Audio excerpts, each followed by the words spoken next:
You're listening to 88.3 FM, The Sting. This is Emily here with you today. It has been a while since I've been on the mic, but I am back for this very special occasion. I'm very excited to introduce Sammy Rae. How are you doing? I'm good. How are you doing? We're doing great. It's a beautiful day. Where are you currently? Where are you at? I'm at my home in Brooklyn. Nice. So for those that don't know, you are the lead of Sammy Rae and the Friends. How would you describe Sammy Rae and the Friends to somebody that's never heard you before? Wow. Sammy Rae and the Friends is a seven-piece band. We all live in Brooklyn, but we are from all different corners of the country and the world. And we come from seven different studies of music. So some of us came up in jazz or rock or musical theater or world music or folk music. And we are a giant genre-defying band with a very high energy show. And we are focusing at this point in our careers on touring and the live performance. So we are traveling around and playing shows, which are roughly an hour and 45 minutes and covered in a lot of glitter and color. And they're really fun. We're a big giant band and we put on a big giant show. I was at the Pittsburgh show and it is a lot of fun. No way! Amazing. Thank you for coming. Of course, it's a blast. So what are some of the band's like musical inspirations? Like where do you guys pull some of your music from? Right. Well, that goes back to kind of where we all come from. So, we're from all different corners of the United States, and some of us have lived in all kinds of different countries.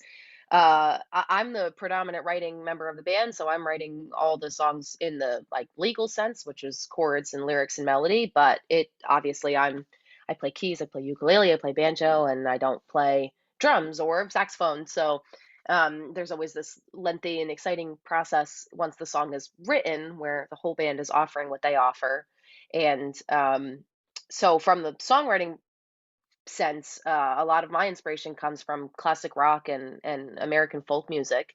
And then from the arrangement sense, we have, horns, a la any, jazz horn section you've ever heard. And our rhythm section is really big into world music. And so those two are playing a lot of hand percussion and really interesting grooves underneath. But from the songwriting sense, it always comes from my inspiration always comes from classic rock and folk music.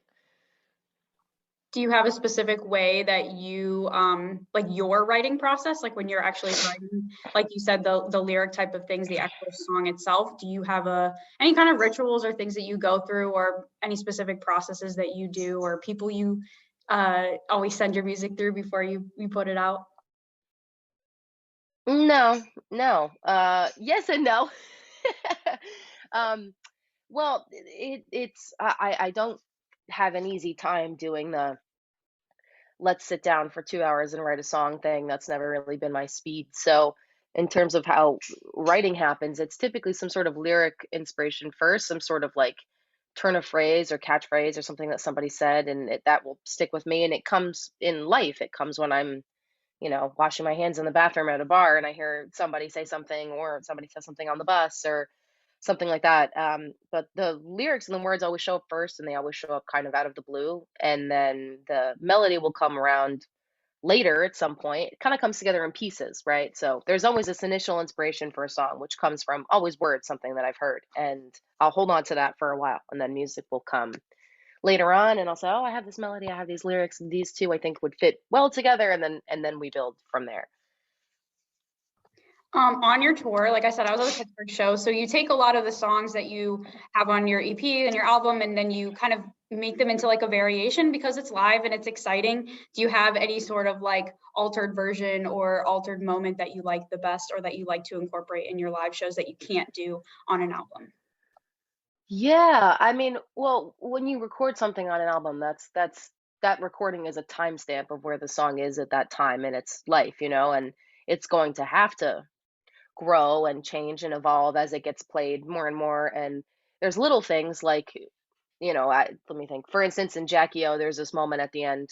Jackie O Naps, this is one of our songs, and there's a moment at the end where I'm just through playing live, I've been like singing a little bit differently and hitting little different hits. And over the course of the tour, we've just played that so many times that by the end of the tour, even unspoken, like Seabass on drums was hitting those, and the our bassist was like adjusting chords there to make it more sense. So it's always going to grow and evolve in the live space. I think my favorite example of that is our song called "The Box," which is I think our closest to home folk tune. It's a kind of twinkly, woodsy ballad about gender roles and what it means to be a person caring for themselves and caring for another person. And that's, a lot of our records, they have a lot of strings on them, string sessions, and that's not something we travel with. We're a horn focused band, we're a rock band with horns. So what we've done to that song live is we've replaced some of the string parts with what's happening on the horns, and it's become a lot more dancey, a lot more vibrant, a lot brighter, um, closer to a calypso really than the folky ballad that it was born as. So it's always nice to play that song, The Box, when we're live. Very cool. I liked the feeling. How it was like Ah, very thank you. slowed Oh, yeah, down. yeah. I love Yeah, that. we did. Yeah, that's an interesting one. It's kind of a double-edged sword with that thing because it's exciting to watch your songs grow, but also, I wrote the feeling however many years ago, and then we weren't able to play it until several years after it was written, and now we're so deep into this thing, I want to keep it fresh for myself. And what made perfect sense to me and was really topical to me, and I was invigorated and excited to sing about when I was 21, and 20 is not the same as right now. So it's a little bit for our audiences because also we're coming around on our, second, third, and fourth time hitting some of these cities.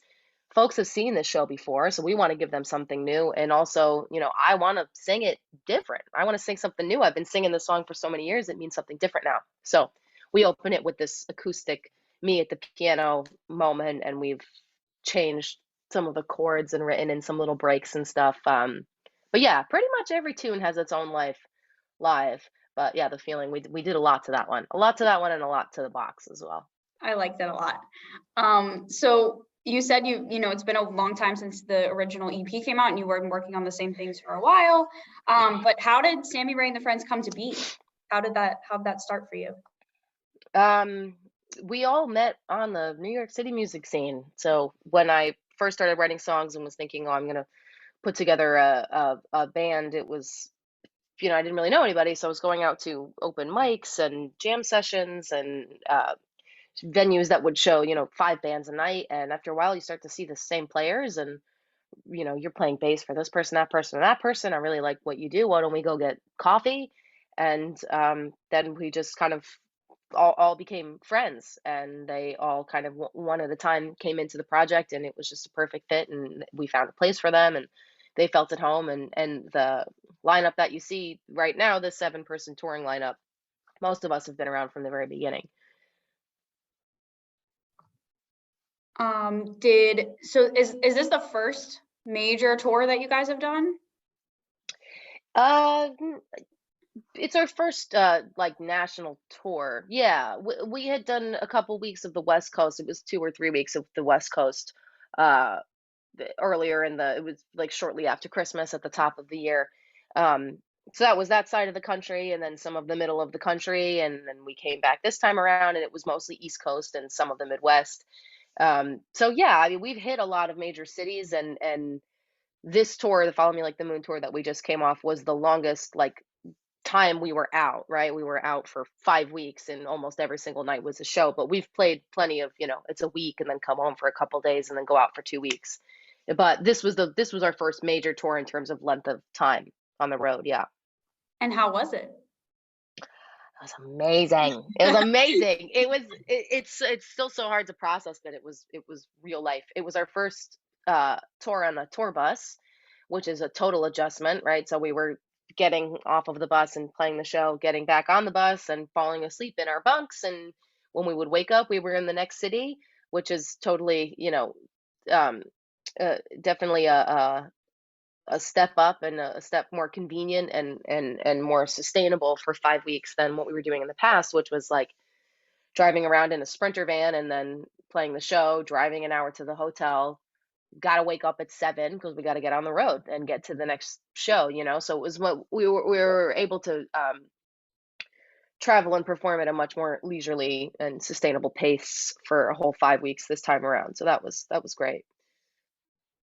And the tour was the Follow Me Like the Moon tour, named after most recent Mhm. single, right? So Yeah. why did you choose to name that the tour, and like what does the song mean to you? So that's an interesting one. Most everything that you've heard from us is I write it and the band plays with it, and then as soon as it's ready, we take it to the studio, we record it, and then we produce it, and then we put it out. But with Follow Me Like the Moon, that was actually a song that I had written when I was 16 years old, and I had kicking around for a really long time, and it was really the only one that had survived like that era in terms of being in my head and being around. And I shared that with our manager a couple years ago, and he was like, "You got to put this one out eventually." Um, so when we put that out, it made sense timeline wise to be what we focused the next tour on, promoting the single. And it was just a nice like full circle moment. I'd written that song so long ago, and at the very start of this project we were playing what shows we could, but now we're in this place where we're playing really big shows. Most of them are sold out all over the country, and it was a nice full circle moment, for me specifically in my artistry to see what's happened in the last decade, and the fact that now we can take these really old songs, and we take this really old song and put it in front of this new and current audience, and it's still good. It was very affirming for me to look back on my old work like that. And um, it's also was just a really fun theme to follow. We had some great art behind the single, and we were able to have a cool backdrop and a fun color scheme to play with, so it was just a really special world to live in for just over a month. Speaking of that, oh, 1 second. Speaking of that, moving forward, what's happening with Sammy Rae and Friends? Where are we going? What do we do? What's going on? Well, I'll tell you. We're actually going back in the studio in a couple of weeks, and we'll be working on a new single. So as always, we're in the background when we're in Brooklyn making new material and getting excited to release that. We have a very heavy festival season lined up for us this summer, so we'll be all over the country playing festivals this summer, and we're very excited for that. Festival season is great. We've met so many musicians and so many bands and so many artists uh, in that world in our first kind of like foray into festival season last year. So we're very excited to see what connections and relationships we come out of with this summer, and all the people that we might not meet at a regular friend show. They found us at the festival, so that's a great moment for our community. It always gets much bigger.